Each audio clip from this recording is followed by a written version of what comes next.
We back at it. Yeah, fact. Back at it like we never left. Round two Pick or your three. poison. Round three.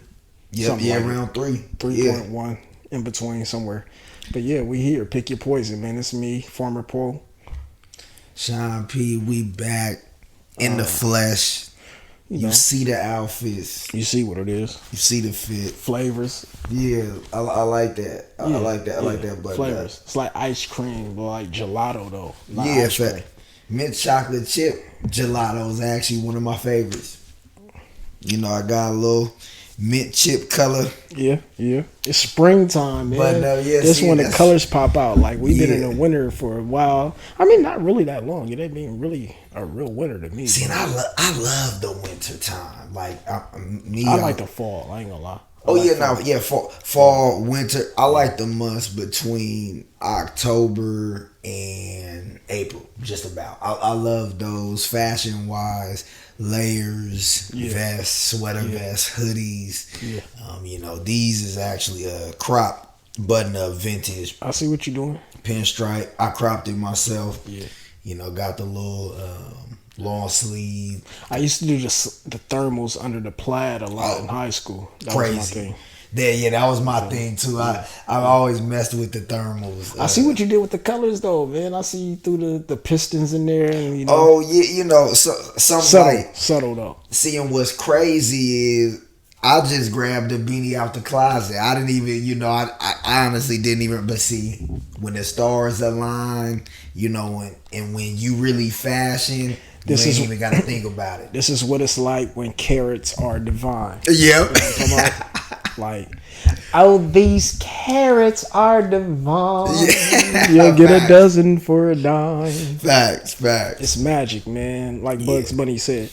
So let's. What we talking about? We talking about the Grammys. Boy, the Grammys. Yeah, what happened? The Grammys, man. To me, you know, the topic that, you know, folks been wanting us to talk about. Pick your poison. Taylor Swift winning album of the year, man. You know, I think, you know, winning it over Beyonce, you know, once again, another Grammy goes by and Beyonce doesn't win album of the year. You know, to me, I feel like that's pretty brazy, especially for how many years in the Grammys she's been nominated for album of the year. Right. Now, I'm going to be honest with you, and I'm going to take the glasses off real quick. I don't know what Taylor Swift album is called, nor do I know any of the tracks. What it sound like. Right. I don't know what the album sound like. Right. Don't know what the cover of the album look like. I couldn't tell you. But I tell you this. Speak to him. Beyonce should have won. She should have. So, was Kanye, in hindsight, was he right or was he still out of pocket? I'm talking about 1,000% yes. Okay, because this has been a beef that has been going on for more than 10 years, right? Oh yeah, more than 10 years ago he snatched the mic. Nah, for sure. I'm talking about snatch the mic right out there, and out of respect for the Swifties, we don't want y'all coming for us. We want y'all to listen. We ain't got enough sponsors for the Swifties to come through and knock us off our runnings right. That's right the thing. Yeah. We want to hear from y'all. What y'all think? What's y'all opinions? You know, should your girl have won? And she did win, so should she have? You know, but we don't want the Swifties coming for us and stuff like that. We want you to listen to Pick Your Poison. So, do you think Beyonce should have won based on merit, or is it based on the actual album? Like, was this an album that you think that you would have been happy she would have won of? Like, for me, thinking about when like Denzel and Halle Berry won their Oscars, right? Yeah, yep. We've known these actors to be great outside of the roles that they played that they won the Oscars for. Oh yeah, facts. To us, it was like, Denzel, you won the Oscar for a role that we loved, but wasn't a role that kind of was honorable for us, right? Yeah, okay. Halle Berry, same. You played an exquisite role in Monsters Ball, but crazy. Was that the role that we felt like maybe losing Isaiah was worthy of it? That's true. So is it that we feel like Beyonce deserved the album of the year this year, or is it that we're just um, tired of her Not not winning. getting the honors that she deserves? I think it's a little bit of both, especially when you're talking about her fans as well as just the audience in general. Who love music and who love artistry. I think there's a larger criteria that is not in place that probably should be in place. I feel like, especially for album of the year. Not only looking at popularity, not only looking at appeal, not only looking at aesthetic, not only looking at the actual artist, but then getting deeper into the layers of the actual artistry. How did the album, what was the origin of the album? What was the root of the album? How was the album produced? Concept of the album. What was the vision? How did the tour look? Because it's kind of similar to, when the NFL MVP wins at the end of the year, but regardless of how that MVP played in the postseason, it's kind of similar as you have to have everything in the totality of it, I think. And it's a shame that Beyonce hasn't won album of the year. Obviously, we know how the politics go. Right. This year, this last whole year was Taylor Swift on everything, and stuff like that. Especially with her and the Travis Kelce and that's fine. And that's cool. So do you think that played a part into? Because we know it's more than like you said, it's there's other criteria that we as fans or consumers feel like should play a part into it, although we may not know the inner workings of what is actually criteria for receiving the album of the year. Facts. But do you think that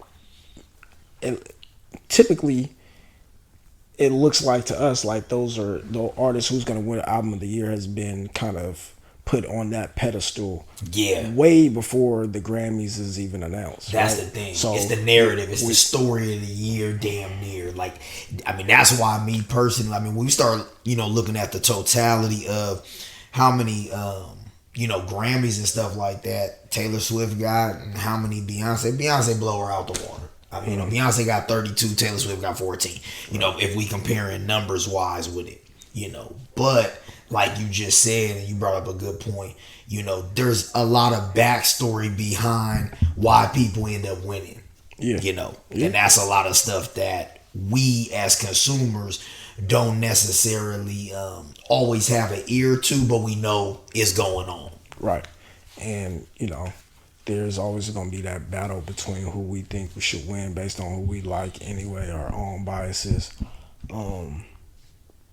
But I could see that Taylor Swift was gonna win early on. Oh yeah, most definitely. And that's cool that Jay-Z, spoke up for his wife. Spoke up for his wife. Shout out to Beyonce, shout out to Jay-Z. But yeah, it was kind of one of those things where we just kind of knew. To be honest with you, I felt like we knew. Yeah. Was there anything else in regards to the Grammys that we didn't speak on? Honestly, I feel like to me that I was didn't really watch it to be honest. Yeah, I just paid attention to some of the things that was going on and some of the highlights of Killer Mike. Let's give a shout out to Killer Mike. Yeah, shout out to Killer Mike. Let's not forget that because he Underground Hip Hop won that best rap album of the year. Correct? Yep, I think so. And people was mad at it. And Matt who? People. I saw a lot of mixed reviews. Oh, he shouldn't have won. Oh, it should have been another album. How could you not be mad at a man who's at the age that he's at? Come on, activist with it. Spent money out of his own pocket. Talk. Right? We just talked about Beyonce and Taylor Swift and how those type of artists, there's finances behind that, right? Of course. There's a whole campaign. Of course. We got somebody who came out their own pocket who, for us as hip hop core fans could say kept it authentic. Which he did. That was a rap album. Been doing his thing for many years, never compromised. Yeah. And at the end of the road, well, not even the end of the road, but at an age to where we say he's too old. Like the youngsters will say, "Oh, he's old," and you see how these OGs coming out here ripping this shit up, right? Yeah, You got facts. cats like Nas dropping albums at the age that they are at, and Yeah. still being elite. That's, and to me, that's, speaks more to his talent, speaks more to his work ethic, speaks more to his vision and his concept. I mean, that's what we've actually been wanting, what a lot of people have been wanting as consumers. Okay, a real rap album, a real hip hop album. For sure. And then people mad that Drake didn't win. Because he been killing it on the underground way before, obviously, the last 10 years. But Killer Mike been out for years. But him and the collaboration that he had with, oh my God, they gonna kill me on the cam for this. But yeah, I can't remember the collaboration mixtapes that he's had over the course of the years. That's just been an underground collaboration that people has held as being dope. Yeah. For artists of that caliber over the last few years. So he did it on the underground level where he dropped the last 3-4 mixtapes was top 10 mixtapes of the years. Yeah. And then you come out with album of the year on the other side of it. So I give all praise to Killer Mike for sure. Nah, that's fast. Yeah, you definitely got to give a shout out to Killer Mike. Shout out to you, man. Appreciate you winning the Grammy.